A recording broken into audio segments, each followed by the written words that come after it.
안녕하세요. 대형 멘토 신범철입니다. 벌써 이제 24년 1월 4일인데 올 한 해도 다들 건강하시고 좋은 일만 있었으면 좋겠습니다.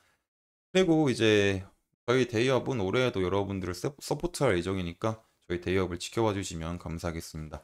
그래서 오늘 알아볼 기업은 효성화학이고요.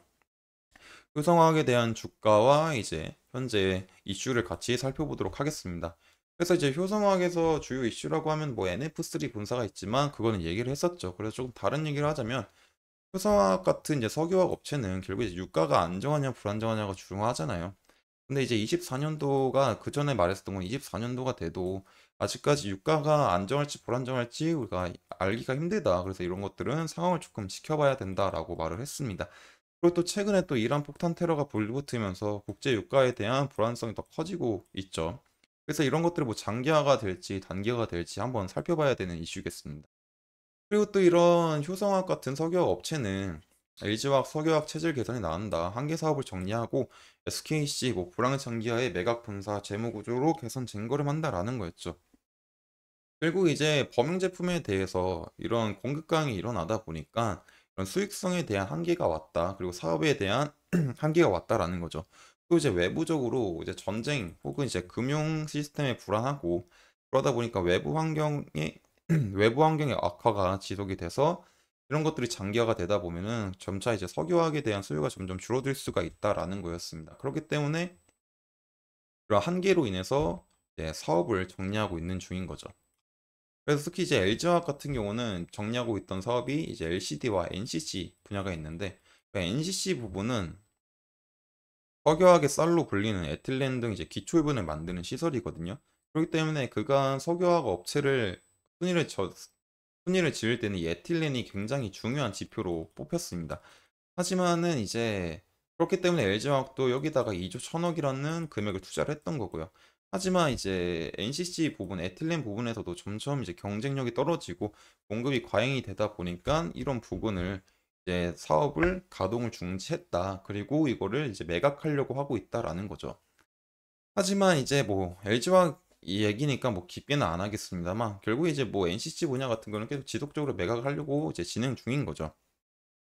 또 이제 SKC 같은 경우도 이제 이렇게 이런 석유화학 업황이 계속 부진이 되다 보니까 또 이제 불황이 장기화가 돼가지고 SKC죠, SKC. SKC에 대한 이제 PU 산업을 정리했고 그 회사에 대한 자회사도 이제 매각을 했다라는 점이었습니다. 그렇기 때문에 앞으로 이제 석유화학 업체들이 이제 이런 흐름을 이렇게 한계적인 사업이 있잖아요. 그런 사업들을 점점 줄어 나가고 있고 그 정리를 하면서 이런 고부가에 대한 제품에 신경을 쓰고 있다라는 거죠. 그리고 효성화학도 결국에 이제 지금은 이제 PP를 당장 줄이진 않겠지만 그런 NF3 가스를 이제 분사를 하면서 이제 탈바꿈을 하려고 하고 있다. 그래서 저번 시간에도 말했지만 효성화학에서 제일 중요한 건 NF3 시장이 NF3 시장에서 얼마나 이제 큰 영향력을 미칠 수 있을까를 보는 게 중요하다라는 거겠죠. 그래서 주가를 한번 보시게 되면 그간 효성학에서 말했던 거는 추세가 이제 하락 평선이 이제 하방으로 돌 수도 있다. 그래서 중요한 부분은 이렇게 저점을 방어해야 되는 모습을 봐야 된다라는 거였죠. 그리고 그 부분이 이제 어, 8만 4천 원, 뭐 8만 3천 원 이런 부분이었죠. 근데 여기 뚫렸다가 다시 진입을 해주면서 이제 다시 진입을 해줬죠. 근데 다시 이제 뚫리고 있는 상황이고. 그래서 제가 그동안 말했던 거는 이런 반등분과 여기서 나왔던 반등분 다르다라고 했었고, 또 여기서 하락을 했을 때 이렇게 와 또 이제 한번 저점을 방어했는지 지켜봐야 된다라고 했었습니다.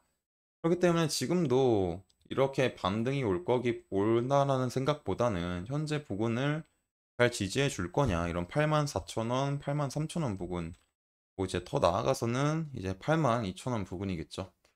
그래서 이런 부분들을 잘 지켜주는지를 보는 게 제일 중요할 것 같아요. 그래서 이제 뭐, 이 정도만 보면 될 것 같네요. 이제 효성학 같은 경우는 일단 어떤 상승을 노린다기보다는 이렇게 만약에 빠졌을 때 그래도 이제 82,000원 부근을 잘 지켜줄 수 있을까? 이런 것들을 한번 살펴보는 게 좋을 것 같습니다. 그래서 효성학에 대한 추가적인 이슈와 또 이제 뭐 주가의 변동사항이 있으면 제가 지속적으로 체크해서 알려드릴 테니까 이제 효성하게 관심이 있으신 분들은 제 영상을 시청해 주시면 감사하겠습니다. 이상 대여 컴퍼니 멘토 신범철이었습니다.